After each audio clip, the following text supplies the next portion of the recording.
الحمد لله الذي جعل للحق ناصرا وللباطل قاحرا، والصلاة والسلام على رسوله الكريم وإمام الموحدين وعلى آله وصحبه ومن تبعهم بإحسان إلى يوم الدين. أما بعد، السلام عليكم ورحمة الله وبركاته. برادران و خواهران موحدم، بارك الله فيكم. بإذن الله سبحانه وتعالى در این مجلسی مبارکه و شاید در آینده یک مجلسی دیگر ما یکی از بزرگترین احتجاجی که آزری های گمراه برای عقیده کفری و شرکی خود می آرند و از همون حجت می گیرند و احتجاج می گیرند و استدلال می کنند که این قصه ذات و انوات است. ضعیف بودن این قصه را به شما بیان میکنم و نام این مجلس ما، نام این محاضره ما، رد شبهات اهل بدعت، این است که ابطال احتجاج به واقعی ذات و انوات، باطل کردن حجت گرفتن از واقعی ذات و انوات. یعنی از حدیثی که مشهور به لقب ذات و انوات است هیچ حجت گرفته نمی شود که مشرک مسلمان است. حجت گرفتن از حدیث ذات و انوات که مشرک مسلمان است، شرک اکبر کرده مسلمان است، این باطل است. این احتجاجی باطل و طریقه جهم ابن صفوان است و وساوسی از وساوس شیطان است. بارک الله فیکم. اولا به شما نگفته نماند که این محاضره ما از دو شاخه عبارت است یا از دو قسم عبارت است. صحبت ما در بالای این حدیث از دو قسم عبارت است. قسم اول در بالای معنای این حدیث، معنای این حدیث را به شما بیان میکنیم. اگر تصور بکنید که اگر این حدیث صحیح باشد و علمایی که قسم از علما این را اگر صحیح گفته باشند چگونه معنا دادند. علمایی که این حدیث را بعضی از علما صحیح گفته اند هرگز از این حدیث حجت نگرفتند که مشرکین مسلمان هستند، هرگز. و معنای این حدیث هرگز به اجازه بودن شرک اکبر هم نبود و قصه که در این حدیث بود درباره شرک اکبر نبود یا مشابهه به کفار، گناه کبیره یا شرک اصغر. هرگز این حدیث درباره شرک اکبر صحبت نمیکرد. قسم اولی صحبت ما در بالای معنای این حدیث و سخن علما در بالای معنای این حدیث که آیا این حدیث به شرک اکبر دلالت میکند که آیا صحابگان شرک اکبر را انجام دادند در این قصه یا گناه کبیره یا شرک اصغر را انجام دادند. انا در همین موضوع این قسم اول صحبت ما است. و در موضوع دوم، قسم دوم صحبت ما در بالای این حدیث در بالای سند این حدیث است، در بالای این که این حدیث آیا صحیح است یا نیست. پیش از همه به شما بیان میکنیم که در کدام کتاب ها آمده است. چگونه که جهمی ها 5-10 کتاب را ذکر میکنند و این حدیث آمده است گفته خرسان میشوند، ما به شما 20-30 کتاب را ذکر میکنیم که این حدیث آمده است، لیکن سندش را از سخنهای سلف با سند علمی به شما در حلقه آینده بیان میکنیم. یعنی در دو حلقه این کشف شبهات ما کاملا به آخر میرسد و ابطال احتجاج به واقعی ذات و انوات باذن الله سبحانه و تعالی کامل می شود. اما چرا ما معنای حدیث را اول به شما بیان میکنیم؟ این از باب عدل است، از باب انصاف است. این منهج اهل سنت و الجماعت است. ما همه علمای اهل سنت را، همه علمای محدثین را احترام میکنیم، رحمهم الله میگیم. در بالای این حدیث هرگز سخن دروغی را، باطل را ذکر نمیکنیم، یک جانبه و یک طرفه هم نمیرویم. ما میگوییم که در بالای حدیث ذات و انوات اختلاف شدید به وقوع پیوسته است. قسمی از علمای اهل سنت معروفین محدثین این حدیث را صحیح حسن گفته. خطا کرده اند، بله، انسان از خطا خالی نیست، ولی صحیح و درست گفتند. از همین جهت ما سخنهای اونها را از شما پنهان نمیکنیم، نمیپوشیم، دروغ هم نمیگوییم.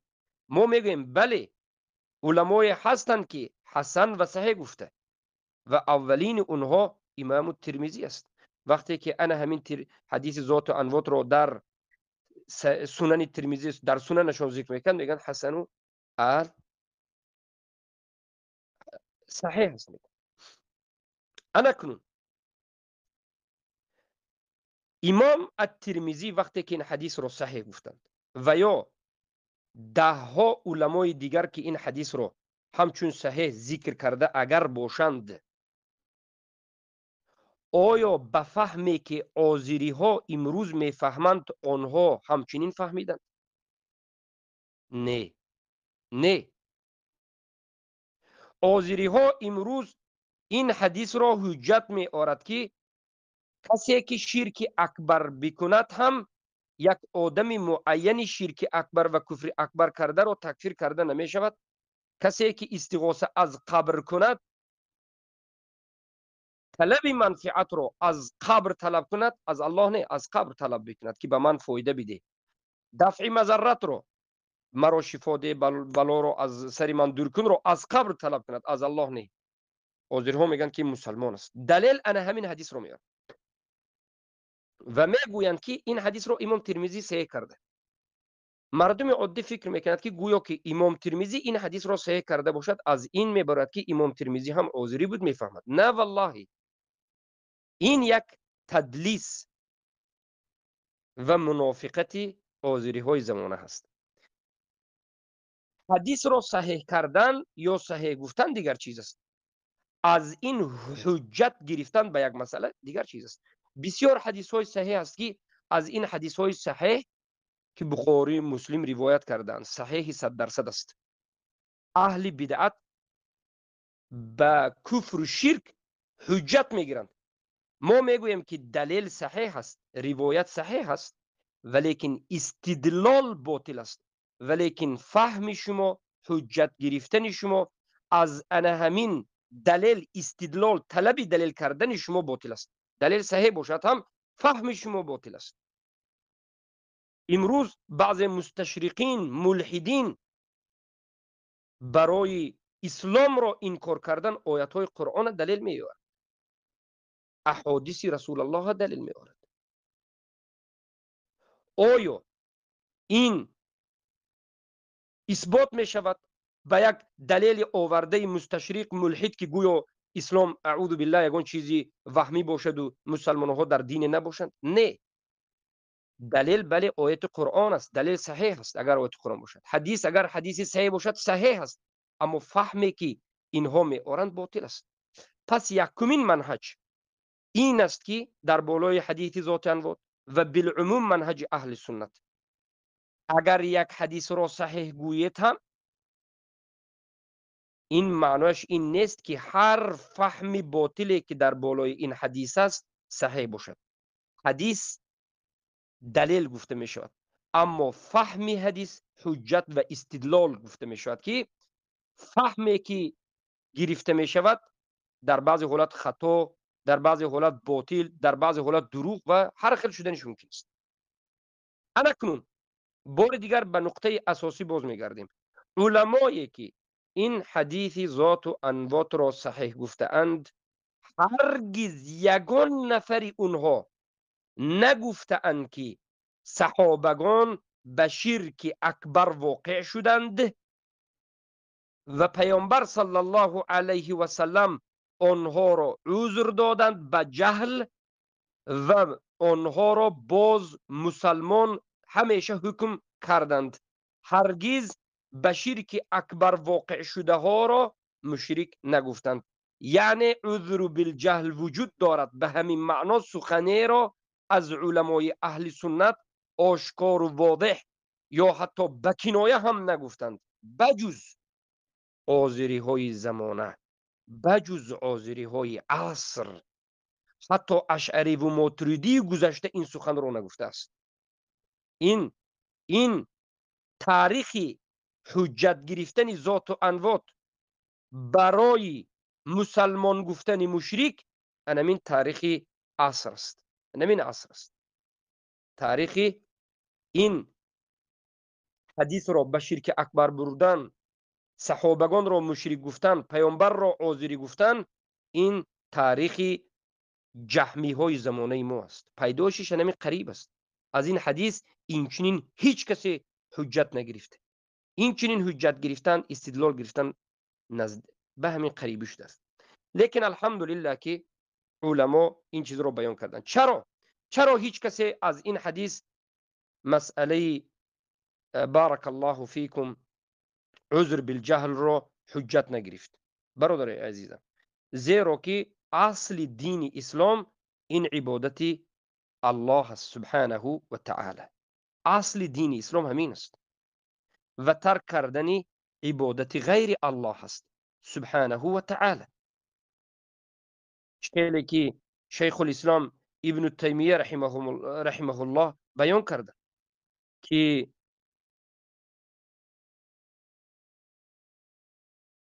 لكن يقع ذلك في طوائف منهم في أمور يعلم العامة والخاصة، بل اليهود والنصارى يعلمون أن محمدا بعث بها وكفر من خالفه، مثل عبادة الله وحده لا شريك له ونهيه عن عبادة غيره، فإن هذا أظهر شعائر الإسلام.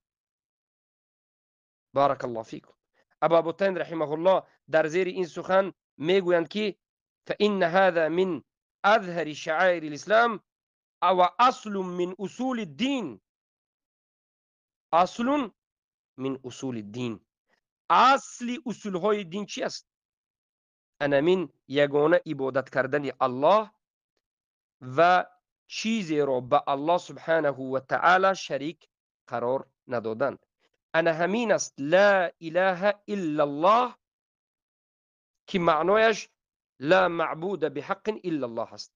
هر کسی که لا اله الا الله محمد رسول الله گفته، معنایش رو فهمیده به اسلام می‌دراید، اولین قدمش به اسلام انا همین عهد است به الله که نیست معبود بر حق بجز الله و یگانه اله حق، معبود حق یگانه تنها خودش پرستیده میشد الله است و غیر الله هر چیزی که باشد عبادت کردنش کفر است، شرک است و ترکش فرض است. اصلی از اصول های دین همین است. حتی یهود و نصارا فهمیده بود که انمین محمد صلی الله علیه و سلم به همین چیز امر کرده و هر کسی که مخالف همین باشد تکفیر کرده. الله اکبر.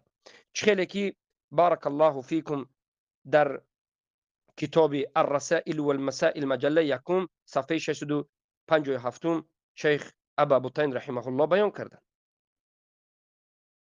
که این مسئله یکی از مسائل بزرگترین است. بالاخره برادرای عزیزم، الله شما را حفظ بکنه. یعنی همه امت از زمان رسول الله، از عهد رسول الله، بعد از رسول الله صحابه، تابعین، تبع التابعین، همه میدونستند که از هم اساسی ترین چیز در دین ما، اصل و ریشه ترین چیز در دین ما، این یگانه عبادت کردن الله و به او چیزی را قرار ندادن، شریک قرار ندادن و ترک کردن کفر شرک است. پیش از همه علمای اهل سنت میدونستند و برای همین هرگز یک حدیثی که مختلف است یک حدیثی که در قول راجح علمای محققین ضعیف است، سندش چاشو پاشو ریزه هست، این حدیث ریزه و چاشو پاشو ضعیف را آورده در اساس یک حدیث ضعیف، اصل از اصول دین، ریشه از ریشه دین، اصلی که یک هزارها پیامبران به همین اصل دعوت کردند، اصلی که لا اله الا الله است، ترک شرک است و عبادت الله است را انکار نکردند. این عمل رو یعنی با یک حدیث وهم، با یک حدیثی که ضعیف است، با یک حدیثی که کمترین درجهش در بولش اختلاف شده است، کسان می آیند و اصل دین را انکار میکنند، کسان می آیند و لا اله الا الله را نابود میکنند و معنایش را تقاضاش را ضد میبرایند که اینها پیش از همه جاهل و احمق و بیعقل است. و بعد از این مشرکین، دفاع کننده مشرکین و بالاخره آزیری های خوبسای زمانه ما که هم از علم محرومند، هم از عقل محرومند و هم از ادب محروم. نه علم، نه عقل، نه ادب. از هر سه این چیز ما هرگز ندیدیم، نه عربش نه عجم آزیری رو ندید. بار دیگر بگم، امروزه آزیری ها انا همین حدیث رو می آورد، قرآن رو ده ها آیت آمده اش که الله سبحانه و تعالی در قصه نوح، در قصه هود، در قصه صالح، در قصه ابراهیم، در قصه حیات و سیره محمد علیه الصلاة و السلام بیان میکند و بعد از این اجماع صحابه، تابعین، تبع تابعین تا امروز ثابت است. همه حیات رسولان را که لا اله الا الله به دعوت میکردند با همین حدیث ضعیف انکار میکرد. اجماع شده قصه های صحابگان را انکار میکرد در اساس یک شبهه.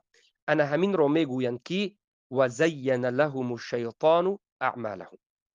در حقیقت شیطان به آزیری ها این عملشان را، این اعتقاد باطلشان را زینت داده است که نخود در اساس یک شبهه که این شبهه به مانند خانه عنکبوت قوه قدرت و هیچ چیزی ندارد، پوف کردید نابود می شود، بیایید از همه ثابت ترین مسائل دینی، یگانه عبادت کردن الله و ترک نمودن شرک و مشرک بودن کسی که عبادت غیر الله را انجام میدهد، انا همین از همه ثابت ترین چیز دین، اصل از اصول دین را در اساس یک شبهه انکار کنید، در اساس یک حدیثی که در بولش خیلی مسائل زیاد است و قول راجح علما ضعیف است، حالا که معناش دیگر است. انا کن فهمیدید که گپ در کجا میره. این همه مقدمه بود، بیاید صحبت رو در مقدمه طولانی نمیکنیم. من حالا به شما در این مقدمه کمی فهمو کردم که امروزه آزیری ها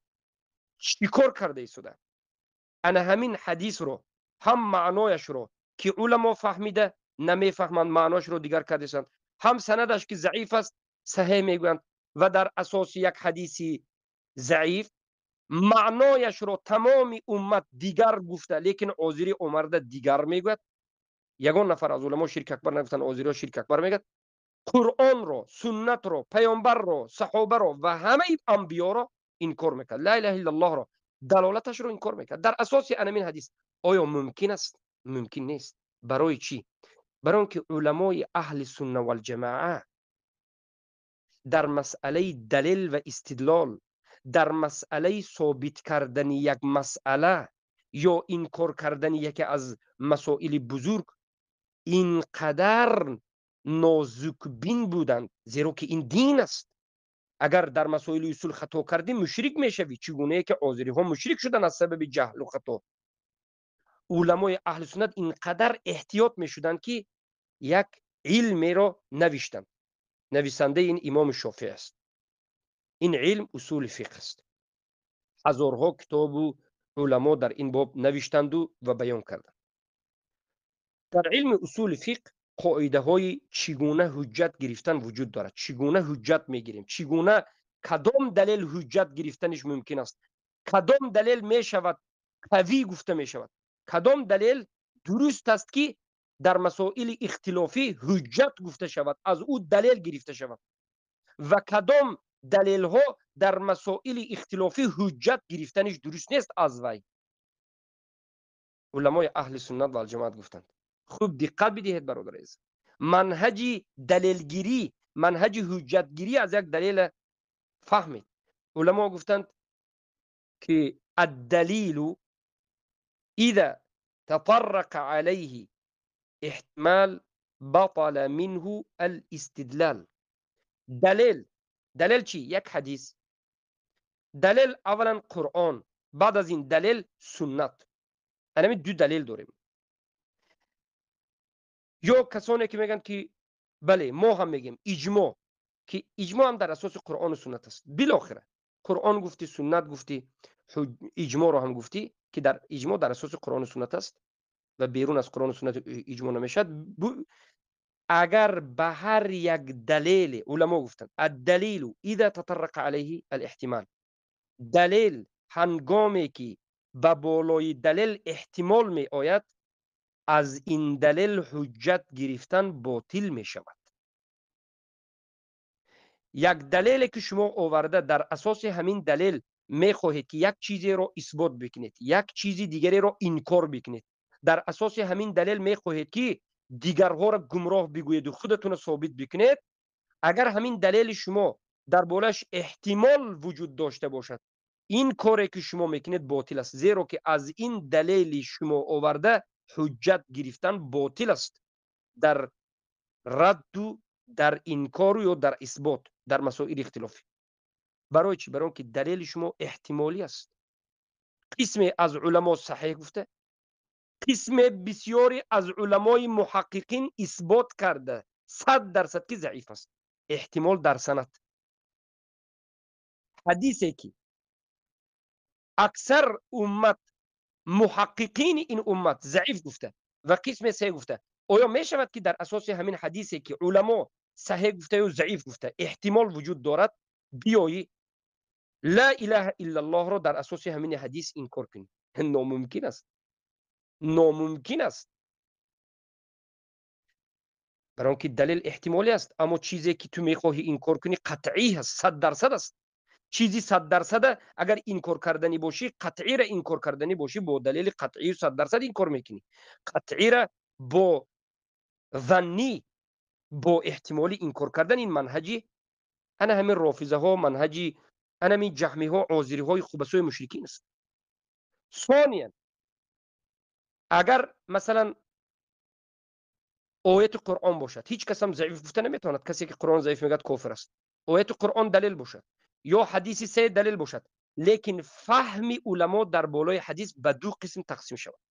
یک قسم از علمای اهل سنت بگن که معنای این آیت انا این است، قسم دیگر بگویند که معنای این آیت انا این است، و هر دوی این علما هم اهل سنت و صحابه و تابعین و یا غیره و اینا باشد، علمای یعنی معتبر باشد. در این حالت یک باره فقط تنها با این حدیث یک فهم باطل، یک چیزهای ثابت بوده رو در اساس این حدیث اختلاف شده، چیزی دیگر ثابت شده رو که در دیگر احادیث، در دیگر آیات ها 100% ثابت است، انکار کردن نمیتونه. بمانند این که مشرک بودن مشرک در قرآن 100% ثابت است. هر کسی که شرک اکبر رو کرد، خواه خودش رو مسلمان گوید یا مسلمان نگوید، به مجردی به شرک اکبر واقع شدنش، وصف شرک، نام شرک به او میگذرد. وصف شرک به مشرک، به انسان که گذشت، انسان را مشرک گفته میشه. این هم تکفیر عین و هم تکفیر معین است. به این اختلاف نیست، به شرطی که به اکراه انجام نداده باشد. به اختیار خودش که شرک انجام داد، مشرک است. هم 100 نفر، 1000 نفر باشد، هم یک نفر مشرک است. این منهج قرآن است، ده ها آیت است و این منهج رسول الله است و این اجماع صحابگان است و این عملی 100% انجام داده ابوبکر و عمر و علی و دیگر از صحابگان است و تا امروز همه امت در همین عقیده است و انا همین معنای لا اله الا الله است. حاضری های این زمانه می آیند و یک حدیثی سندن اختلاف شده و قول راجح صحیح، معناین اختلاف نشده 100% معناش یک معنی درباره معنای ذات و انوات یگان نفر علمای اهل سنت اختلاف نکردند که این آیا شرک اصغر است و متشابه یا که این شرک اکبر است. علمای اهل سنت یگان کس نگفتند که در ان همین واقعه ذات انوات شرک اکبر را کرده صحابه مشرک بودند، نگفتند. در این مسئله یقینی که صحابگان شرک اکبر در اینجا نکردند، عذری های خوبسا می آید، انا همین حدیث ضعیف رو میگیرد که در سند اختلاف معناش 100% که عقیده اهل سنت این است که صحابگان شرک اکبر رو نکردند رو میگیرد. در اساس دو سه علمای جهمی زمانه خودش صحابگان رو مشرک و بعد از این اعوذ بالله پیامبر رو طعنه که مشرک شده ها رو مسلمان، پیامبر رو طعنه میزنند که صحابه ها رو تعلیم داده نتوانستند. اهل بدر بعد از 10 سال مشرک میشد است، اعوذ بالله. و بعد از این الله المستعان امروزه همه قبوری های مشرک رو در اساس انمین حدیثی احتمالی 100% معناش دیگری اهل سنت که معناش هیچ وقت به شرک اکبر نبردن قبوری ها رو مسلمان میگن، اهل سنت رو، اهل توحید رو، اهل لا اله الا الله رو خوارج میگن. انا که فهمیدید خطر جهالت عذری ها. من امیدوارم که فهمیده باشید. به حدیث داخل میشه. من حالا در این حلقه حدیث رو به شما به سندش روایت نمیکنم، به سندش روایت نمیکنم، فقط انتم معنای حدیث کمی اولش میخونم. مقصد من معنای حدیث به شما بیان کردن است. درباره حدیث کامل خوندن، سندش که از اول تا آخر خوندن، در کدام کتاب ها آمدن و علما چی گفتن در حلقه های آینده، ممکن 2 حلقه یا 3 حلقه در آینده. حالا فقط درباره معنایش صحبت میکنیم. بارک الله فیک. در حادثه ذات انواع چی شد؟ حادثه ذات انواع همین است که پیامبر صلی الله علیه و سلم وقتی که به فتح مکه رفتند، الحمدلله مکه رو فتح کرد. در مکه انا همون قریشی هایی که مشرک بود به پیامبر آمدند و اسلام آوردند. این قریشی های مشرک به پیامبر در مدت سالها در حالت مبارزه و جنگ بودند. 13 سال در مکه و بعد از این پیامبر وقتی که تو فتح مکه 9 سال رفتند، 9 سال در اونجا 20 چند سال با پیامبر صلی در حالت جنگ بودند. این قریشی ها دعوت پیامبر 100% فهمیده بودند که معنای دعوت پیامبر چیست، مقصد پیامبر چیست. فهمیده بودند که مقصد پیامبر فقط یکتاپرستی و ترک شرک است. و پیش از مشرکین صحابگانی که به پیامبر ایمان آورده بودند، اهل بدر به خصوص، اینها 100% فهمیده بودند که رسول الله صلی الله علیه و سلم همه مقصدشون، همه دعوتشون، اصل و اساس و ریشه دعوتشون لا اله الا الله است که و ما خلقت الجن والانس الا لیعبدون است. من خلق نکردم انسان ها و جن ها را مگرم اینکه تنها به خاطر اینکه یگانه مرا عبادت کنند و شرک را ترک کنند. دعوت پیامبر این بود که فمن یکفر بالطاغوت و یؤمن بالله، هر کسی که کفر ورزد به طاغوت و ایمان بیارد به الله، یعنی هر کسی که همه نمود شرک را ترک کند و یگانه الله عبادت کند. این صحابگان بسیار ترک از همه دانسته بودند. صحابگان این چیز عمل کردند، به خاطر همین الله گفت که رضی الله عنهم و رضوا عنه. صحابگان جاهل نبودند، دعوت پیامبر فهمیده بودند. همین صحابگانی که عالم در توحید بودند و این نو مسلمان شده ها در فتح مکه که اینها هم مقصد پیامبر 100% فهمیده، لا اله الا الله فهمیده، اول جنگ میکردند و بعد از این ایمان آورد. بعد از فتح مکه پیامبر یک چند وقت در همین مکه ایستادند، وقت زیاد نیست، بعضی از علما ماهش رو یک دو ماه زیادتر کمتر گفتند.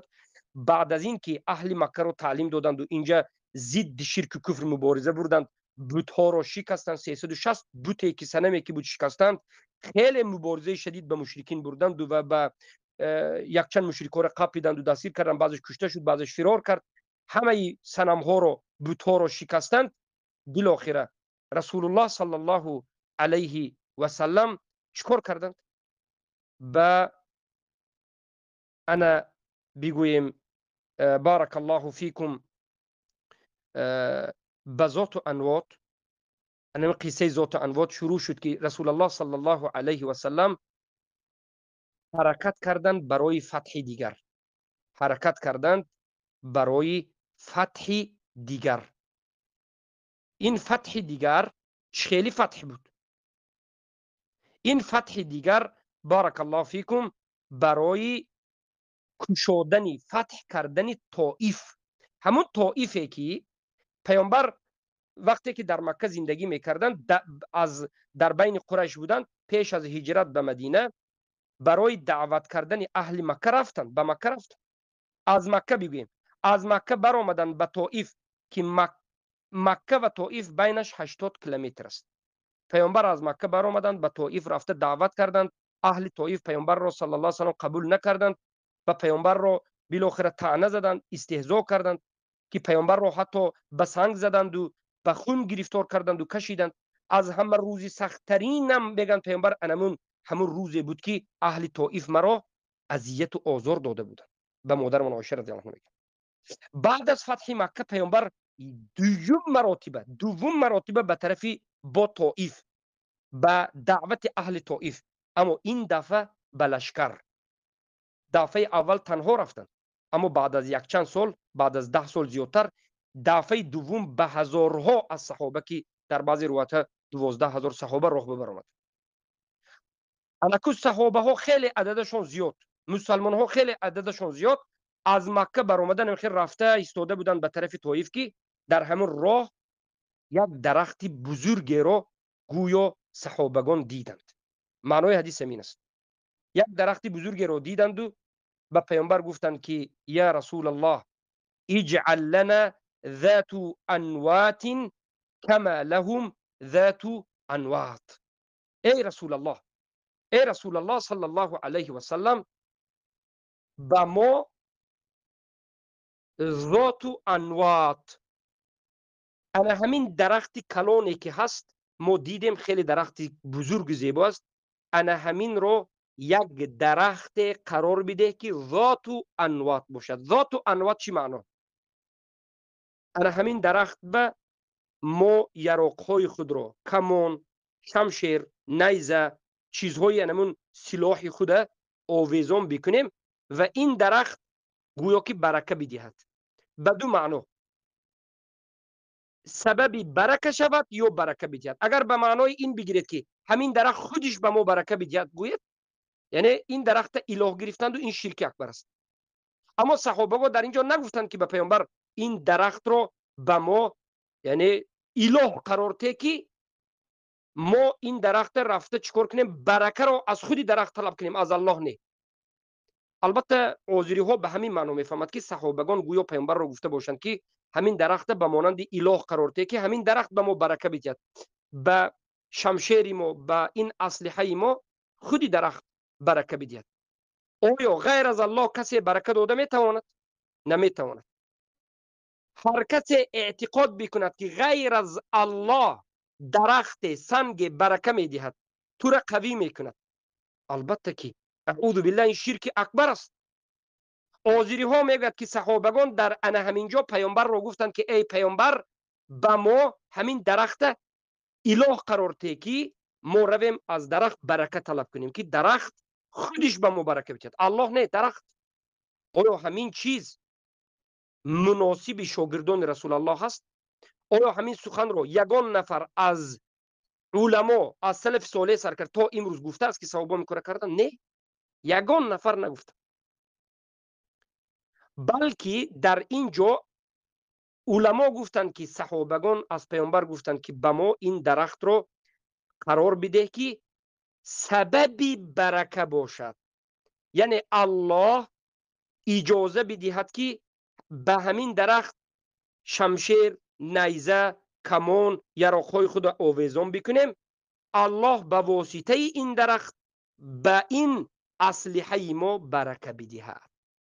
انا کنون آیا کردند همین کار؟ نه، فقط گفتند که پیامبر اجازه بده که همین درخت مبارک باشد. اگر پیامبر میگفتند که بله من الله سوال کردم، از الله طلب کردم، الله اجازه داد همین درخت مبارک است، میگفتند تا امروز این درخت مبارک میشد. تا امروز مسلمان ها رفته این درخت به یراق آویزان میکردند، سببی برکت میگفت. یراق آویزان کرده میماند، بعد از مدت به یروق شما برکت و در جنگ باز یعنی پربرکه میشد. اما پیامبر صلی الله علیه و سلم نگذاشت. پیامبر گفتند که این سوالی که شما کردید مانند سوالی مشرکین است. حالا به این میرویم. همین سوال صحابگان از پیامبر کردند. اگر همین سوال امروز کسی از دیگر کس کند کافر میشه. از غیر پیامبر کند امروز کافر میشه. اگر امروز رفته یک ملا به یک کس بگوید که ما به یک درخت مبارک قرار بدید گوید کافر میشید، به خاطر اون که صاحب شریعت الله هست. پیامبر به وحی می آمد. از پیامبر سوال کردن این نمو چیزها درست بود.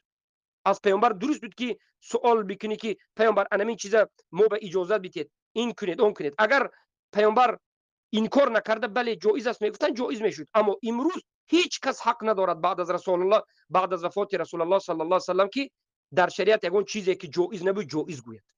این فقط خاص به پیامبر بود. پیامبر در روی زمین صاحب شریعت بودند که به وحی الله بیان میکرد.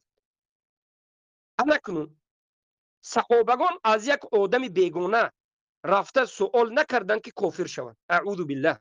صحابگان از صاحب شریعت رسول الله که وحی صاحب شریعت الله به واسطه رسول الله منتشر میکرد.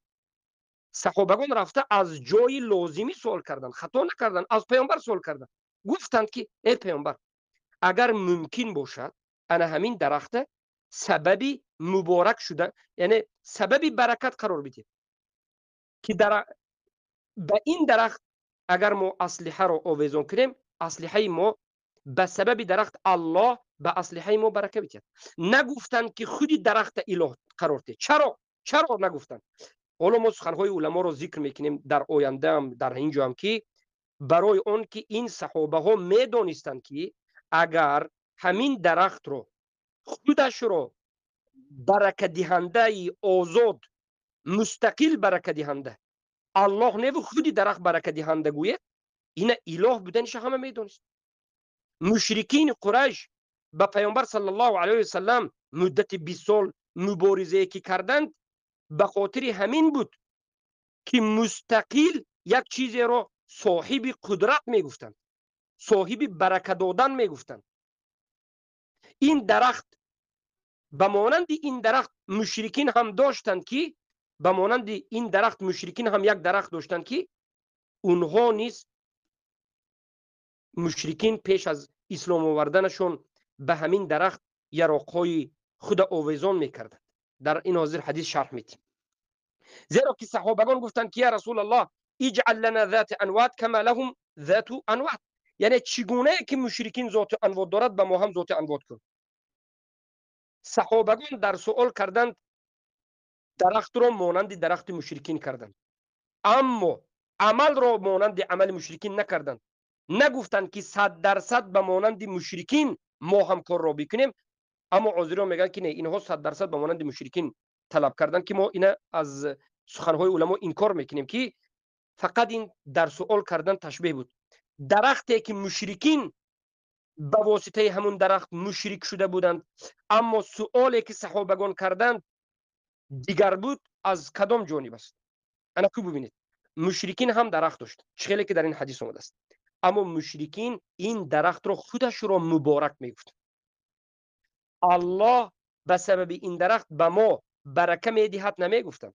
مشرکین میگفتند که خودی این درخت دهنده برکه است، خودی درخت مستقل. امروز ما چه عقیده داریم؟ هر کسی که اعتقاد بکند که یک چیز به ذات خودش مستقل بدون سبب خودش راست به ما برکه میدهد، اگر همین گپ بگوید انسان مشرک میشه. این چیزهای مبارکه که امروز هست، مثلا خانه کعبه مبارک، حجر الاسود مبارک، مثلا بعضی از جاهای مبارک دیگر که هست، اینها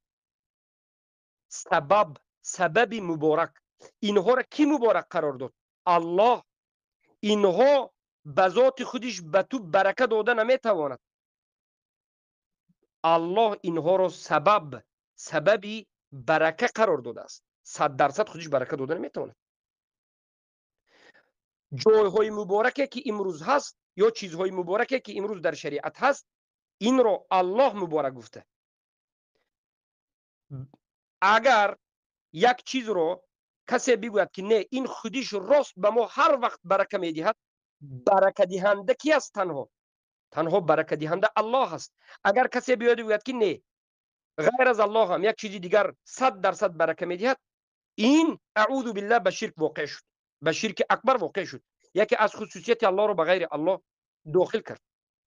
مشرکین قریش یک درخت داشتند که میگفتند که 100% خودیش برکه میدهد، یک خصوصیت الله درخت به میداد.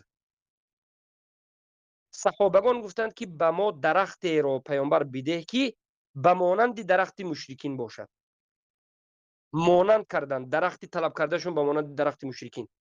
اما مقصدشون 100% این نبود که خودی درخت به ما برکه بدهد، یعنی درخت سبب باشد. و این سخن رو البته ما از کجا میگیم؟ البته بعد از این بیاید حدیث قصه رو تمام کنیم به این سخن جواب بگیم. پیامبر صلی الله علیه و وقتی که این سخن رو از صحابگان شنیدند غضب کردند و گفتند که الله اکبر، الله بزرگ است، اینها سنن، این یک سنت است که شما گفتید والذی نفسی بیدی، قسم به آن ذاتی که جان من در دست اوست، قلتم در بعضی روایت کما قالت بنو اسرائیل، شما یک سخنی گفتید که فرزندان بنی اسرائیل بنو یعقوب گفته است، اجعل لنا الها کما لهم آلهه، به ما اله قرار بده چگونه که در اونها اله است. در سوره اعراف آمده است لترکبن سنن من کان قبلکم، شما در حقیقت چنگ میزنید به همون سنتی که پیش از خودتون بود. انا کنون این حدیث را ما خیلی که گفتیم در جاهای زیاد روایت شده است. مثلا ترمذی در سنن در کتاب فتن ذکر کرده و حسن و صحیح گفته، احمد در مسند و ده ها جای دیگر به شما میتونید که این حدیث پیدا کنید. حالا جاش اینجا نیست که ما در کجا آمدن این رو بگیم. ابن موجم اینا مثلا در بعضی سنن ها مقصد قسم از این در ده ها جای دیگر ذکر شده که ما در آینده به شما بیان میکنیم در حلقه سندی. ولیکن حدیث بله اساسش در ترمذی، احمد و غیر است. انا کنون هم صحابگان در وقت از رسول الله پرسیدن، درخت پرسیده ایستاده را تشبیه به درخت مشرکین کردند، هم رسول الله در وقت انکار کردن سؤالشان را تشبیه به سؤالی انا همون یهودی هایی که از موسی علیه السلام طلب کرده بودند به همون تشبیه کردند. انا کنون در انا همینجا آیا تشبیهی که صحابگان درختی طلب کرده ایستادهشان را به درخت مشرکین تشبیه کردند، آیا این تشبیه یا رسول الله صلی الله علیه وسلم در وقت جواب گفتن تشبیهی که سؤال اینها را به سؤال اونها به سؤال بنو اسرائیل تشبیه کردن، آیا در حکم کفر و شرک در حکم عمل هم یا عملشون هم 100% مانند هست یا نیست، یا حکم هم به همین 100% مانند هست یا نیست، یا فقط در سؤال مانند است؟ انا همین ما میخوایم به شما بیان بگیریم. علما بیان کردن و گفتن که توجیهی که معنی داده که علمای مؤمنین مسلمین کرده این است که خیلی که یکی از مشایخمون بیان کرده، فإن التوجيه المطلوب لهذه الواقعة يظهر بوضوح في أن أصحاب النبي صلى الله عليه وسلم إنما طلبوا مجرد المشابهة للمشركين لا عين الشرك. راه نشان داد و فهماندهی از این حدیثی که واقعی حالا ذکر شده که این است، مسئله آشکار است، واضح است که گفتند از این واقعه شاگردان رسول الله صلی الله علیه و سلم، اصحاب رسول اکرم صلی الله علیه و سلم فقط مانند شوی طلبوا مجرد المشابهه، طلب کردن فقط مجردی مانندی بر مشرکین را، نه عین شرک را. صحابگان وقتی که از پیامبر طلب کردند نگفتند که مانند مشرکین ما باید شرک انجام بدهیم، به درخت اعوذ بالله یک خصوصیت الله را بدهیم و درخت خودش برکت دهنده شد. نه، بلکه فقط مشابهه مانند همونها، لیکن به اذن الله، یعنی سببیه را پرسیدن. حيث إن سؤالهم له اتخاذ ذات أنوات يشبه سؤال بني إسرائيل لموسى عليه السلام اتخاذ الآلهة من دون الله لا أنه هو بعينه.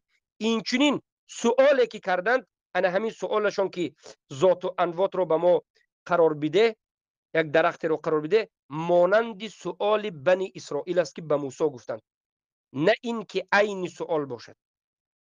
لا انه بعین، نه این که 100% قصه به مانند همون قصه است، عمل به مانند همون عمل است، حکم به مانند همون حکم است. نه، این چنین نیست. گفتم برای چی؟ ذلك لأن التشابه في وجه أو فرد لا يلزم منه التشابه بينهما من كل وجه وفرد كالتعلق قلب. ببینید، اولا در کلمه زبان عربی تشبیه دیگر چیز است و تمثیل دیگر چیز است. مثلا یک چیز رو مثل یک چیز بگوییم، یعنی 100% هم در عمل، هم در حکم، هم در مشابهت 100% مانند همونها شدید، هم عملا، هم حکما، هم در سؤال. این را مثل میگن. کمثلی، به مانندی، یعنی 100% مانند از همه جهت. اما تشبیه این 100% نیست. در منهج اهل سنت و الجماعت هرگز تشبیه را مانندی 100% نگفتند. برای همین رسول الله صلی الله علیه و سلم در این حدیث سؤالی صحابگان از رسول الله را سؤالی مانندی مثلی نگفتند، بلکه تشبیه هست گفتند علما. تشبیهی است. و یک چیز را به یک چیز تشبیه کردن، این 100% هر دویش به همدیگریش مانندی 100% بودنش نیست. تشبیه کردن یک چیز به یک چیز از جانب ها. مثلا یک انسان به یک انسان مانند است. تشبیه، نه تمثیل. یک انسان رو اگر گفتید که مثل یک انسان است، از این عبارت که 100% مانندی همون است. قدش، دستش، بینی، چشم، موی، لب، جغ، صحبت کردن و غیره مثلش است 100%. اما یک کس رو تشبیه کنید، شبیه یک کسی دیگر است بگید، همه جایش مانندی نداره، شاید فقط چشمش مانند است، یا شاید فقط درازی قدش مانند است. اما یک کس رو اگر مثل یک کس گفتید، سیاه باشد باید سیاه باشد، دراز باشد باید دراز باشد. مثل یعنی مانند شدنی 100% است. شبیه، تشبیه مانند شدنی 100% نه، یک چیز مانند شدنش. امیدوارم که فهمیدید. پیامبر در اینجا تشبیه کردند سؤال صحابه ها را به سؤال بنی اسرائیل. صحابگان در وقت طلب کردن هم طلب خود را تشبیه کردند به درخت مشرکین. تشبیه فقط از یک جانب، نه از همه جانب. از جانب فقط نمودی سؤال کردن، نه از جانب کفر شرک. اکنون ما مثال دیگر میاریم برای همین سخن ما را اثبات کردن. دیگر دلیل ها را میاریم که از خود پیامبر ثابت است، از صحابگان ثابت است که تشبیه میکردن یک چیز به یک چیز. ببینید، حالا یک حدیث ذکر میکنه، حدیثی که پیامبر صلی الله علیه و سلم گفتند که مدمن الخمر كعابد وثن. ببینید، پیامبر گفتند که مدمن الخمر، کسی که تعلق به خمر دارد، ما به زبان روسی میگیم الکل، شراب نوشی که خیلی قلبش مائل به شراب است، هر روز دلش شراب میکشد، مدمن میگن این رو. انامین کسی که شراب نوش است و شراب دوست می‌دارد و قلبش همیشه به طرف شراب کشول است، به مانندی وثن پرست است. یعنی به مانندی وثن هر چیزی که غیر الله پرستیده میشه، این رو وثن میگه. به مانندی وثن پرست. پیامبر شراب نوشی که همیشه دل شراب نوشیدن نمیکشد، مانند به مشرک کردن. اگر مانند کردن رو، هر نمودی مانند کردن رو 100% از همه جهت بگوید، از این میبرد که پیامبر شراب نوش کافر گفت. از این میبرد که مذهب خوارج اعوذ بالله صحیح شد. حالا ببینید، آذری ها آمده میگویند که این خوب است، انا همین صحابه ها را پیامبر تشبیه به همون امت موسی کردن، قوم موسی کردن که اله پرستید و قسمی از علما را تکفیر کرده. و طلب صحابگان هم گفتند که به مانند مشرکین به ما درخ بده. اینجا هم گفتند شرک است. یعنی مانند کردن پیامبر گفتند یا مانند کردن خود صحابه درخت را به درخت مشرکین شرک اکبر است. از سبب مانند کردن رسول الله اینها را به بنی اسرائیل، از این میبرد که صحابگان مشرک هستند. در حدیث دیگر آمده است که پیامبر با مانند کردن شراب نوش را به مشرک مانند کردند، عابد الوثن مانند کردند. آیا شراب نوش مشرک است؟ آیا شراب نوش 100% حکم مشرک گرفته کافر گفته می شود؟ اگر عاذری گوید که نه، از این میبرد که در این حدیث ذات الفات هم نه. اگر عاذری بگوید که ها، عاذری شکست خورد، شرمنده شد این خبیث و خوارج شد، مذهب خوارج صحیح کرد. خوارج ها هم همین حدیثی مدمن الخمر که عابد الوثن رو میگیرند و میگن که کسی که قلبش همیشه مائل به شراب است و شراب نوشی سخت است، به مانند عابد الوثن وثن پرست و مشرک است. همین حدیث گرفته میگن که پیامبر شراب نوش رو مانند به مشرک کرد، مشرک کافر است، شراب نوش هم کافر است. برای چی؟ خوارج ها میگن که رسول الله شراب نوش رو مانند به عابد الوثن کرد. این مانندی که کردند این چی شد؟ این مانندی که کردند مانندی مثل مذهب خوارج است. عاذری ها، سبحان الله، عاذری های مشرکین عیناً منهج خوارج را در بالای حدیث ذات و انوات گرفتند. مانند کردن رسول الله که فقط از یک جانب بود، گفتند که سؤال شما به مانند سؤال همونها است، اگرچه عمل شما چیزی که شما میپرسید شرک اکبر نیست، اما طرز سؤال کردنتون، تکتیکی سؤال کردنتون، نمود سؤالتون مانند سؤال اونها است. سؤال اونها اکبر بود، کفر اکبر بود، اما سؤال شما اصغر است، اما نمود سؤال کردن مانند است. انا همین معنا رو میده. چخیلی که این حدیثی عذر چخیلی که گفتیم شارب الخمر مدمن الخمر كعابد الوثن، امام ابن ماجه در کتاب اشربه باب مدمن الخمر با رقم 3375 از حدیث ابی هریره رضی الله عنه روایت میکنه و احمد در مسند با رقم 6453 از حدیث عبدالله ابن عباس رضی الله عنهما با لفظ مدمن الخمر این مات لقی الله كعابد الوثن. احمد ابن حنبل با سختتر روایت میکنه که پیامبر ببینید چی تشبیه کردن، گفتن مدمن الخمر، کسی که مدمن الخمر است، یعنی شراب نوش سخت است و مائل به شراب است، قلبش معلق همیشه به شراب است، اگر بمیرد توبه نکرده با الله در روز قیامت ملاقات میکند به مانندی مشرک عابد الوثن. البانی که شما 100% حدیثش همیشه صحیح میگید، در کتاب سلسله الصحیحه مجله دوم صفحه 289 صحیح میدونه. این حدیث به مجموع طرقش صحیح است. یعنی پیامبر صلی الله علیه و سلم کسی که مدمن الخمر است اون رو مانند به مشرک در این دنیا، بعد از مرگش به مانند مشرک به الله روبرو میشد.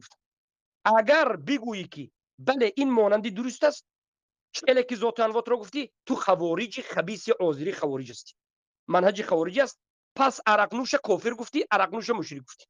اگر بگویی که نه، در اینجا این تشبیه که کردن این یک تشبیه هست، تمثیل نیست، تو باید قبول کنی که در ذات انوات هم همین است. در ذات انوات هم همین است. ای جاهل، فهمیدید برادر عزیزم علم چی است؟ بگویم وجه مانندی، وجه تشابه بین مدمن الخمر و بین مشرک عابد الوثن چی است؟ یعنی کسی که وثن عبادت میکرد، غیر الله عبادت میکرد، و کسی که مدمن الخمر است، شراب نوش است و شراب دوست میدارد، چی مانندی دارد که پیامبر مانند کرد؟ مانندیش این است که تشابه همین است که مدمن الخمر هم همیشه در یاد و فکر شراب است و همیشه قلبش شراب نوشی را میکشد. مشرکی که غیر الله عبادت میکند همیشه قلبش معلق به غیر الله است و همیشه در یاد غیر الله است. از همین جهت مانندی دارد. اما از جهت حکم شراب نوش گناهی کبیره است، حکم عابد الوثن مشرک است. در روز قیامت عابد الوثن جهنم میبرد و این گناه کرده که شراب نوش است در زیر مشیت الله است، گناه کبیره. خواهد الله اذیت میدهد و به جهنم می‌اندازد خواهد میبخشد. اما کسی که به شرک بر نزد الله رفته، الله جنت رو برای او حرام کرده. انه من یشرک بالله فقد حرم الله علیه الجنه. هر کسی که به الله شریک قرار داد، الله به او جنت رو حرام کرده. الله مشرک مرده رو نمیبخشد. سوره نساء 48: ان الله لا یغفر ان یشرک به و یغفر ما دون ذلك لمن یشاء. الله نمیبخشد هر کسی رو که شرک کرده و در حالت شرک وفات کرده. اما غیر شرک رو میبخشد که عرق، شراب نوشی غیر شرک است. عابد الوثن مشرک است. فرق فهمت؟ انا مين است؟ الله سبحانه و تعالی براءت خود را از مشرکین اعلان کرد. براءت من الله و رسوله گفته، اما از عرقخور براءت خود اعلان نکرده. الله سبحانه و تعالی گفت من عمل عملا اشرک فيه معي ترکته و شرکه. هر کسی که عمل کند خودش و شرک عملش و شرکش ترک کردم. اما شراب نوش به این چیزا نگفت. شراب نوش لعنت شده، نه تکفیر شده. اگر این حدیث پیامبر خیلی که عذری رو تشبیه میکنن تشبیه کنید، شراب نوش کفر است. خوارج غلبه کرد. برای همین عذری ها، برای همین امروز همراه خوارج هرگز بحث کرده مناظره کرده نمیتونه.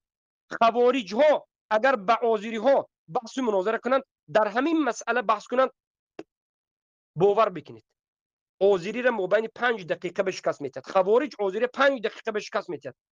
عذری یا فرار کردنش لازم است، یا توبه کرده خوارج شدنش لازم است، یا که توبه کرده اهل سنت شدنش لازم است. دیگر عذری راه ندارد اگر بحث به خوارج کنید. برای که خوارج میگه تو ذات انوات تشبیه 100% گفتی، صحابه هایی که پیامبر تشبیه کردن مشرک هستند گفتی تشبیه. بیا شراب نوش رو هم تشبیه کردن رسول الله. از او تشبیه ذات و انوات دیده حدیث شراب سختتر تشبیه است. در روز قیامت وثن پرست مشرک به مانند مشرک میخیزد. گفتن الله که ملاقات بکن. بیا تارک شراب نوش تکفیر کن. انا گپ در کجا؟ انا کن فهمیدید؟ بارک الله فیکم. انا کن فهمیدید که علم در این باب چی است؟ انا کن السلام علیکم. بارک الله فیکم. در این مسئله دوام سخن رو میگیریم. ما حالا یک اثری دیگر میاریم. اثری علی رضی الله عنه. علی رضی الله عنه میگن که لما مر علي بقوم يلعبون بالشطرنج قال ما هذه التماثيل التي انتم لها عاكفون. علی یک روز خیلی گذشته میرفتن که مردمی رو دیدن که از مسلمان ها شطرنج بازی میکند. بازی شطرنج.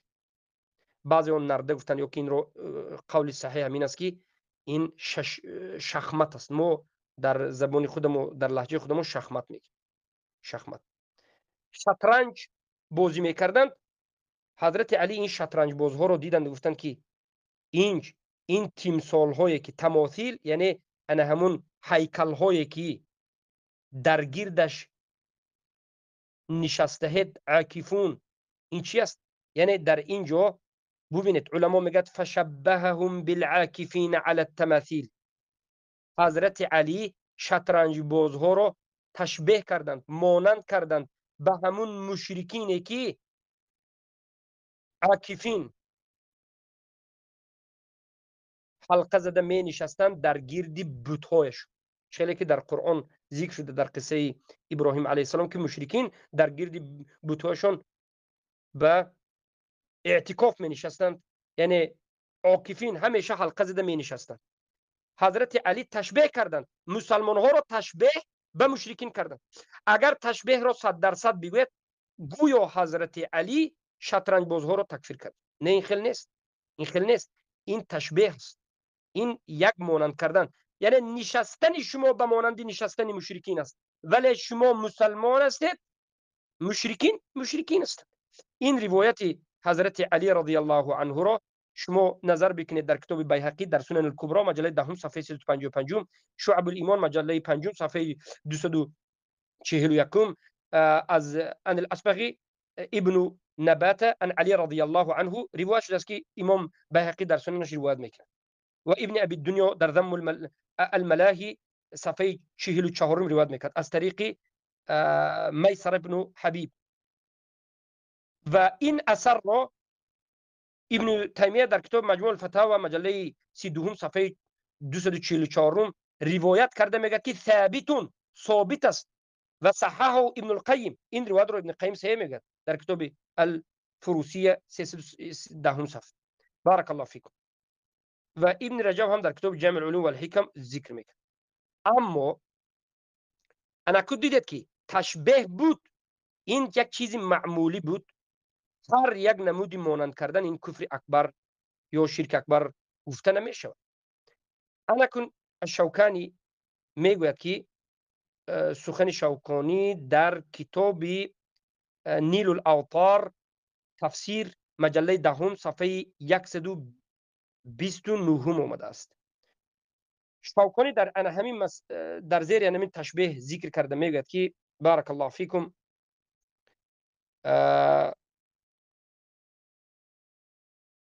قال الشوكاني رحمه الله: هذا وعيد شديد وتهديد ما عليه مزيد، لأن عابد الوثن أشد الكافرين كفرا، فالتشبيه لفاعل هذا المعصية بفاعل العابد للوثن من أعظم المبالغة والزجر. يعني این تشبیه کردنی که حالا در این حدیث ها آمد، تشبیهی که رسول الله در ذات انوات کردن، یا تشبیهی که رسول الله در حدیث مدمن الخمر کردن، یا تشبیه حضرت علی، این نمود تشبیه ها چی است گفتن؟ این وعید است. نه اینکه 100% حکمش به مانند همون حکم است، بلکه گفتن این یک وعید است، وعید شدید است، از باب ترسانیدن است و تهدید است. سختتر از حد گناه دیده با سختتر میترسانید که دیگه هرگز به این نرود، زیرا که این راه به سوی شرک است. لأن عابد الوثن اشد الكافرین کفرا، زیرا که عبادت کننده های وثن سختترین کافر هستند که کفرشون از همه سختترین است. تشبیه کردن یک گناه به این گفتن، این از باب چی است؟ از باب مبالغه زجر، از باب سخت ترسانیدن. یعنی این است منهج اهل سنت. و ذات انوات هم از همین باب است. پیامبر مانند کردند به اونها از باب سخت ترسانیدن که از این رو دور شوید. و چه خیلی که خودی پیامبر صلی الله علیه و در حدیث دیگری تشبیه کردند. بیارید همین مسئله تشبیه با خوبتر فهمونیم.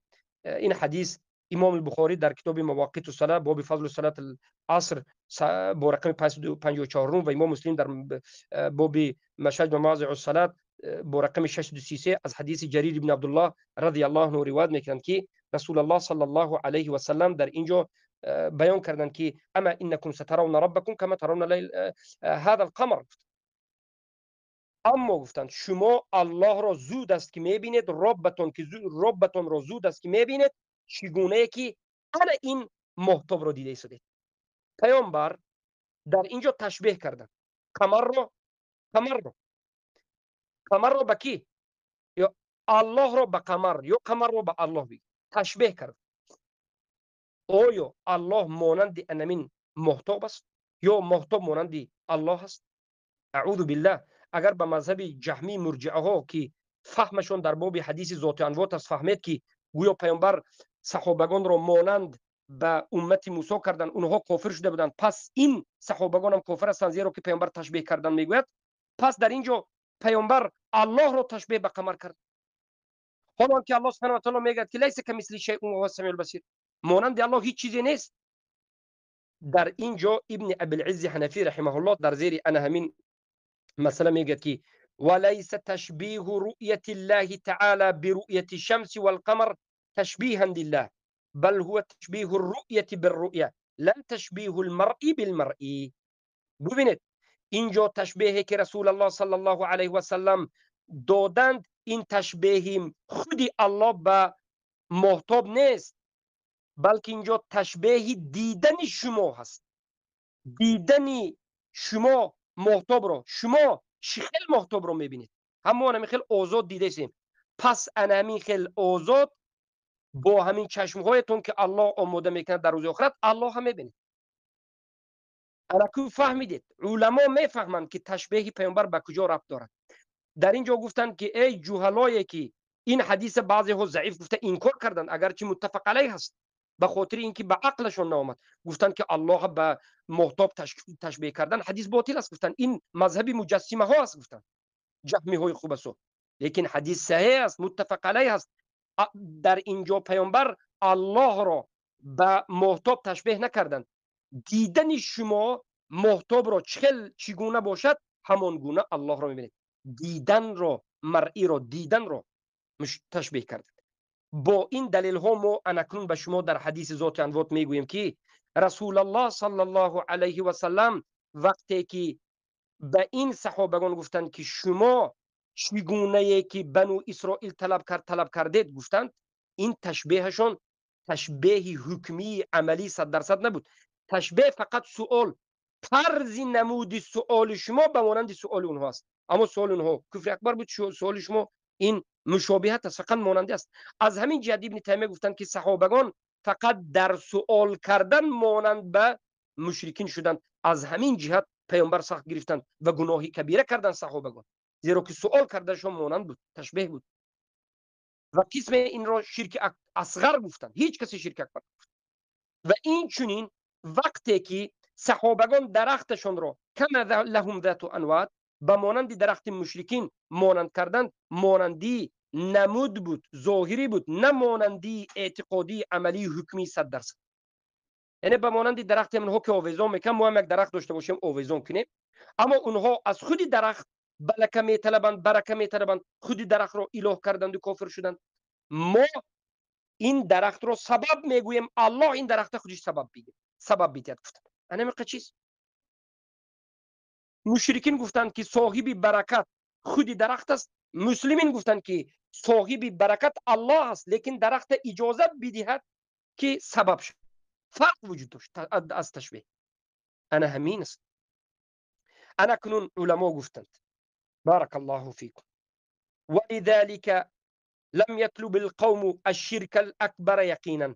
برای همین این قوم، این صحابگان یقینا از رسول الله شرک اکبر را طلب نکردند. صاحب این صحابگانی که ذات انوات است، اگر این حدیث را صحیح گوید کسی، ما این حدیث ضعیف میگوییم و سندهاش ما در حلقه های آینده، در حلقه های ابطال احتجاج به واقعه ذات انوات به شما بیان میکنیم که حدیث ضعیف است. یقینا صحابگان شرک اکبر طلب نکرد. انما طلبوا ان تكون لهم شجره ينوطون بها السلاح ويستمدون من الله بها البركه والنصر ولا يستمدون منها. بلکه صحابگان از رسول الله طلب کردند یک درخت را که به آن سلاح‌های خود را آویزان بکنند و طلب برکت را از الله بکنند. و یستمدون من الله بها البرکه، یعنی از الله طلب برکه میکنند که به همین درخت برکت دید و درخت سبب برکه به سلاحشون شود. ولا یستمدون منها، صحابگان هرگز از رسول الله طلب نکردند که یک درخت باشد که ما به جای الله باشد، یک درخت باشد که اله باشد، یک درخت باشد که خودش به ما فایده رسان، خودش نصرت دهنده و برکت دهنده باشد. این چنین چیز صحابگان اصلا این کار میکرد. خیلی گفتیم اصل دین ما لا اله الا الله است، اصل دین ما این چیزا انکار میکند، اصل دین ما کفر بالطاغوت این چیزا انکار میکند، این چیزا طلب نکرده. لقيام الفرق بين طلب النصر والقوة والبركة من الشجرة وهو شرك أكبر لصرف عبادة الدعاء والسؤال لغير الله تعالى، وبين طلب ذلك من الله عندها أو بسببها، فهذا إنما يدخل في باب البدعة والشرك الأصغر. ای برادرو، ای اهل توحید، ای مسلمان ها، فهمید بین دو چیزه. یکم علما میگن که فرق وجود دارد بین طلبی که از یک درخت میکنی، راست از خود درخت، طلب نصر، طلب قوت، طلب برکت از خود درخت میکنی و این شرک اکبر است و این انجام دادن عبادت به غیر الله است، انجام دادن دعا، طلب دعا از غیر الله است، این سؤال غیر الله است، این شرک اکبر است، زیرا که تو مستقیم راست از خود درخت نصرت، قوت، برکت طلب کرد، این شرک اکبر است. اما دومین چیزی که طلب قوت، نصرت، برکت از الله اما به سبب درخت، میگوی که صاحب قوت و نصرت الله است، و الله به سببی این درخت به ما میدهد. اگر بگویی این داخل می شود به شرک اکبر، نه به بدعت و شرک اصغر. برادر عزیزم، ما بابی برکت همه ما میدانیم. اهل توحید ما چندین مرتبه درس های بابی برکت گفتیم. بابی برکت هر چیزی رو سببی برکت بگوید این شرک اکبر نیست. آیا صحابگان این را سببی برکت شود گفتند؟ صاحبی برکت دهنده و قوت و نصرت فقط الله، یا که گفتند که نه، خود درخت قوت دهنده، نصرت دهنده، برکت دهنده شود؟ ای برادر، صحابه ها را نخواد تا این قدر شاگردان صحابه را ما جاهل بگیم. شاگردان ربیع المدخلی را، این آزری های خوبسا را عالم و علامه بگوید، لیکن شاگردان رسول الله شما جاهل بگوید. 10 سال 13 سال 10 سال شاگردای رسول الله بوده. ابو واقد اللیثی که این حدیث ذات انوات را گویا روایت کرده است، این به روایت احمد ابن حنبل، به قول 100% امام البخاری، این اهل بدر بود. قول راجح همین است که این اهل بدر بود، بدری بود. آیا ممکن است که یک صحابه بدری بعد از 10 سال به نزد پیامبر اومده و که پیامبر انا همین درخت ما به اله قرار دهید که همین خودی درخت ما به نصرت دهد، قوت دهد، برکت دهد؟ الله نه، این درخت. آیا همین میگفت یک صحابه که در جنگ بدر اشتراک کرده 10 سال در نزد پیامبر نشسته تعلیم لا اله الا الله کرده؟ نمیگوید این ناممکن است و اینها شاگردی رسول الله است. اما این عاذری های خوبسو میگه که نه، گفت میگه، گفت. 1000 نفر صحابه گفتند، 1000 نفر صحابه پیامبر ما گفتند که ما به درخت یکون که خودش برکت و خودش قوت و خودش نصرت بده. از اون مشرکین مکه چرا براءت کردند؟ از اون بت پرستی چرا براءت کردند؟ اون لا اله الا الله چی رو میفهمونند؟ این خوبسای مشرکین عذری ها شما نفهمیدید. صحابگان از پیامبر گفتند که به ما این درخت رو مبارک قرار بدید، سببی برکت شود. صحابگان یقینا میدانستند که برکت، نصرت، قوت از جانب الله است. به غیر الله دادن این شرک اکبر است. از پیامبر گفتند که به ما همین سبب قرار بدید. پیامبر این نمودی سوالشونه خیلی سخت جواب دادن. سوال تیتی شما بیزه بس گفتن، اما نگفتن که مشرک. برای همین ابن تیمیه گفتن که مشابه است، این فقط مجرد مشابه گناه کبیره است. رسول الله صلی الله علیه و سلم اگر در همین جا میگفتن که بله الله اجازه داد که انا همین درخت برکت مبارک است، در این حالت تا امروز این درخت سبب برکت میشد. چگونه که بعضی از چیزها مبارک است؟ قرآن مبارک است یا نیست؟ بله مبارک است. قرآن کی مبارک کرده است؟ الله مبارک کرده است. آیا خود قرآن به تو بدون الله برکه میده؟ به اذن الله به تو برکه میده. مثلا این قرآن به کسی هدایت است و نور است و برکه، و به کسی خسارت است. لیکن اینا نفهمیدن. باب برکت اصلش در شرک اصغر است. اصلی باب برکه که سبب، سببیه، شرک اصغر است. اگر گوید که انمی چیز سببی، مثلا یک چیزی رو بگید سببی مثلا شفا می شود، در حالتی که الله این را سببی شفا نگفته. به مانندی که در تاجیکستان بعضی ها خاک رو میگیرند و دور میزنند در گردی جسم انسان، خاکستر رو میگیرند و دور میگن سببی شفا، سببی دور شدن چشم میشد. این شرک اصغر است. برای که همین سبب رو شریعت نگفته. سببی دور شدن سحر، سببی دور شدن چشم رو، خاکستر رو در گردی سر شما دور زنند نگفته. این سبب بگوید، اما اصلی شفا رو در الله گوید، این شرکی بارک الله فیکم اصغر است. اما بگید که همین خاکستر خود شفا میتد، این شرک اکبر است. این فهمید؟ ای جهلای عذری ها، نه شرک میفهمید، نه کفر میفهمید، نه شرک اکبر و اصغر میفهمید، نه بابی برکه میفهمید.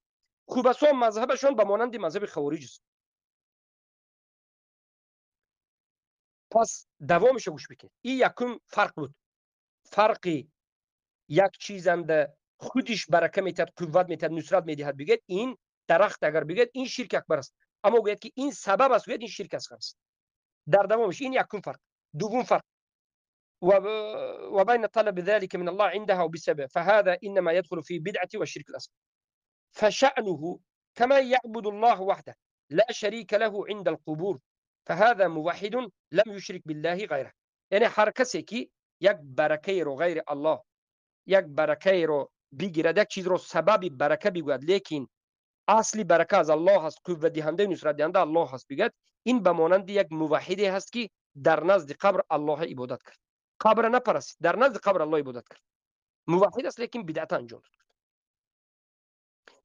الا انه مبتدع، الا ان انه مبتدع لانه فضل مكانا بغير مستند شرعي وانتقل من السنه الى البدعه. وضمن هذا المعنى قول ابن تيميه، وابن تيميه سخنشون بهمين دلال میکرد رحمه الله گفتن ولما كان للمشركين شجره يؤلقون عليها اسلحتهم ويسمون ذات انوات، فقال بعض الناس يا رسول الله اجعل لنا ذات انوات كما لهم ذات انوات الى اخر الحديث. ابن تيميه در زیر این حدیث چی گفتن؟ ببینید ابن تيميه گفتن که فانكر النبي صلى الله عليه وسلم مجرد مشابهتهم للكفار في اتخاذ شجرة يعكفون عليها مؤلقين عليها سلاحهم، فكيف بما هو أعظم من ذلك من مشابهتهم المشركين أو هو الشرك بعينه. أنا سخن ابن تيمية أي جهلاء.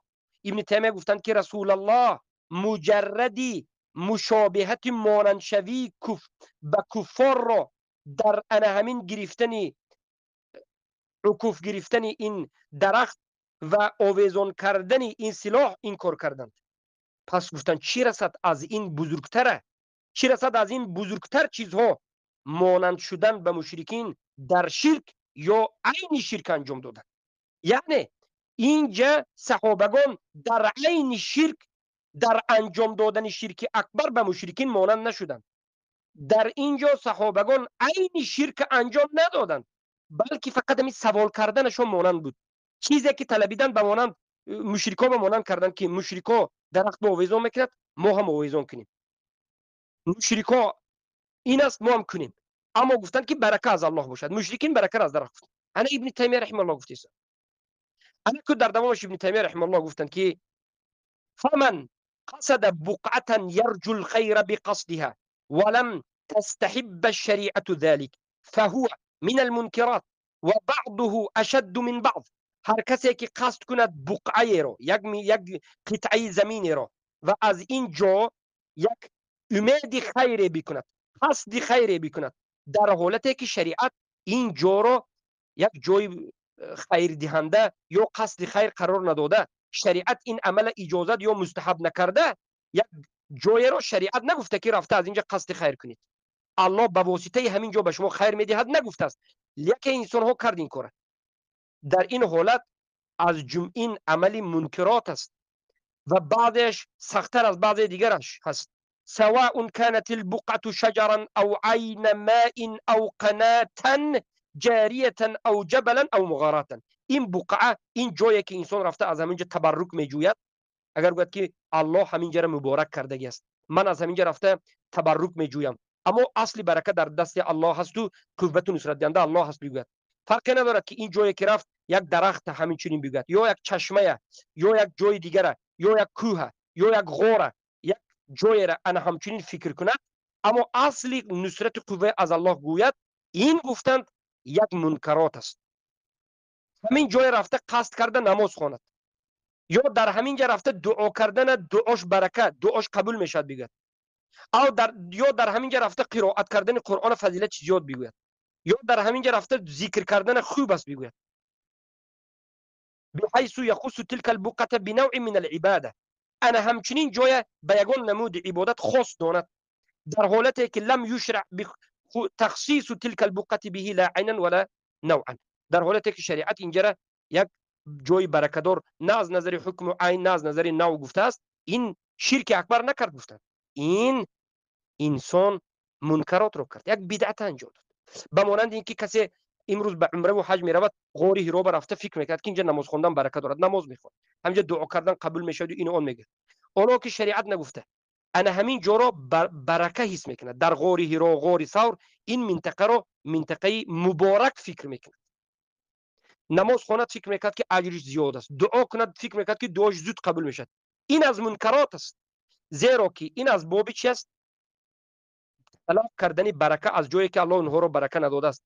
فکر کردن که الله همینجا را سببی برکه قرار داد، لیکن الله برکه قرار داد. منکرات بدعت از شرک اصغر است. و سخن ابن تیمیه رحمه الله را نظر کنید به کتاب اقتضاء الصراط المستقیم لابن تیمیه رحمه الله، مجله دوم، صفحه 157 و 158. پس بارک الله فیکم برادرای عزیزم، حاصل و آخری خلاصه سخن ما این است که صحابگان رسول اکرم صلی الله علیه و سلم از رسول الله اولین چیزی که تعلیم گرفتند توحید بود. توحید 100% کلمه لا اله الا الله فهمیدن که کفر بالطاغوت است و ایمان به الله است. طاغوت فهمیدن که کل ما عبد من دون الله، هر چیزی که غیر الله پرستیده میشد این طاغوت است. هر چیزی که از خصوصیت الله به غیر الله داده میشد همین غیر الله این طاغوت است. صحابگان دعوت رسول الله فهمیدن. پیامبرم به صحابگان خوب چخیلی که الله امر کرده بود آشکار و واضح تعلیم دادند و صحابگان هرگز بعد از 5 سال و 10 سال و 2 ماه و 3 ماه و 1 ماه بعد از پیامبر توحید تعلیم گرفتن آمده جاهل و احمق نشده که شرک اکبر طلب بکند. شاگردان رسول اکرم صلی الله علیه و سلم و مدرسه رسول اکرم صلی الله علیه و سلم این چنین مدرسه نبود که بعد از تعلیم گرفتن از رسول الله بیایی بعد از 10 سال از پیامبر ابوبکر اللیثی تعلیم گرفتن بیاید بگوید که رسول الله ما به یک درخت تکی این ما به نصرت و قوت و برکه بیتیم. طلب اینها شرک اکبر نبود، بلکه اینها طلب کردن مجردی مانند شدن در همین مجردی آویزان کردنی انا همون سلاح و غیره را مانند کردنش پرسیدن. پس سخن اونها سخن کفر اکبر نبود، بلکه در سوال کردن مانند شدن. انا همیقه چیزی بود و این هیچ حجت به عذر داشتن مشرک نمیکند. هیچ حجیت به این که صحابگان شرک اکبر کردند و پیامبر صلی الله علیه و اونها را عذر دادن نمیکند. این باطل است، طعنه به صحابگان است. مشرک گفتن صحابگان طعنه زدن رسول الله است و رسول الله تعلیم ندادند، نتوانستند که توحید تعلیم دادن گفتن است. این باطل است، بلکه در قید حیات رسول الله صلی الله علیه و توحید فهموندن، همه فهمیده بود، بلکه این به شرک اصغر دلالت میکنه. اما این حدیث هیچ حجیت به امروزه قبوری های مشرک نمیکند که اینها در اساس همین حدیث مسلمان باشه. نه، بلکه اگر جاهل اونها را بگید امروزه مشرکین اولا همشون مشرک هستند، ثانیا این حدیث به اونها هیچ دلیل نمیکند، ثالثا امروزه مشرکین در نزدشون قرآن و سنت کاملا وجود دارد. از هیچ وجه آزل مشرکین حجت آورده نمیتونه. حتی حدیثی دیگر است که یک کسی آمد و به پیامبر صلی الله علیه و آله گفت که ما شاء الله و شئت، آنچه که تو خواستی و آنچه که الله خواست و آنچه که تو خواستی. پیامبر صلی الله علیه و آله چی گفت؟ اجعلتنی لله عدلا، آیا مرا به الله شریک قرار دادی؟ این حدیث نظر بکن. امام احمد در مسندش با رقم 6561 روایت میکرد، بیهقی در سنن الکبری از حدیث ابن عباس رضی الله عنه و غیره. این حدیث خیلی روایت زیاد آورد. مانند کردن به شرک اکبر در حالی که مثلا شرک اکبر نبود. این از باب زجر بود. پیامبر انا همچنین از باب زجر، اگرچه شرک اصغر باشد، اگرچه کمتر ضعیفی در توحید باشد، پیامبر در باب توحید خیلی هم مستقیم می‌ایستادند، سخت می‌ایستادند. پیامبر در باب شرک اینقدر سخت رد می‌کردند که شرک اصغر را چنان سخت می‌گرفتند که به مانند شرک اکبر این کار می‌کرد. چنانه که در شرک اصغر یک کسی در دستش ریسمان داشته بود، بله ریسمان داشته بود. پیامبر دیدند و گفتند که ما هذه، این چی است؟ او گفت که من الواهنه، این ریسمان رو به دستم بستم تا که به من نشاط و قوه و کمی از تنبلی مرا بیرون بکند. پیامبر گفتند که لا یزیدک الا وهنه، این چیزی که به دستت از ریسمان بستی بجز تنبلی و کسلی و کمبودی به تو دیگر چیزی رو زیاد نمیکند. فان مت وهی علیک، اگر تو مردی در حالتی که انا همین ریسمان در دستت هست، لم تفلح ابدا، هرگز نجات نمیابی. حالا که شرک اصغر بود، شرک اصغر کرده ممکن است که نجات یابد، لیکن پیامبر صلی الله علیه و آله سخت گرفتن، ترسانیدن. و این حدیث هم دلالت است که جهل در شرک اصغر هم عذر نیست و در شرک اکبر هم عذر نیست. انا این است منهج اهل سنتی والجماعه، انا این است منهج حق که حدیث ذات انوات را اگر صحیح گفته انا این معنا رو دارد که این شرک اصغر است، یک. سخت‌ترین سخن، سخت‌ترین وزن‌ترین سخن درباره این حدیث این شرکی اصغر است. اما سخنی که از علمای زیاد شنیدیم، از ابن تیمیه و غیره، این مجردی مشابهه کردن است، مشابهت یعنی مانندی. با همین فهمیدیم که استدلال گرفتن از این حدیث باطل است. این حدیث رو برده به شرک اکبر انداختن باطل است. کسانی که این کار میکنند اینها دفاع کنندگان مشرکین، عاذر المشرک کافر است و مشرک است. کسانی که دیده و دانسته و فهمیده علم دارند و به همین کار مشغول است. بماند این 4 5 شجاعی که امروز به ما دارد صحبت میکرد، بماند این دیروزو یک دو سه روزی برآمده. با همین حلقه رو به پایان میرسونیم. در حلقه آینده به شما درباره سند این حدیث صحبت میکنیم، یک به یک در کدام کتاب آمد و به چند سند آمد و سینان ابن ابی سینان کی است، علمای حکمش درباره سینان، تاریخش و همه هیچ خانها باذن الله سندن ضعیفی این حدیث ما به شما در حلقه آینده بیان میکنیم. با همین محاضره ما به نام ابطال الاحتجاج به واقعه ذات انوات به آخر رسید. سبحانك اللهم بحمدك اشهد ان لا اله الا انت استغفرك و اتوب الیک. هر قلی آینده ان شاء الله این محاضره ما ادامه دارد.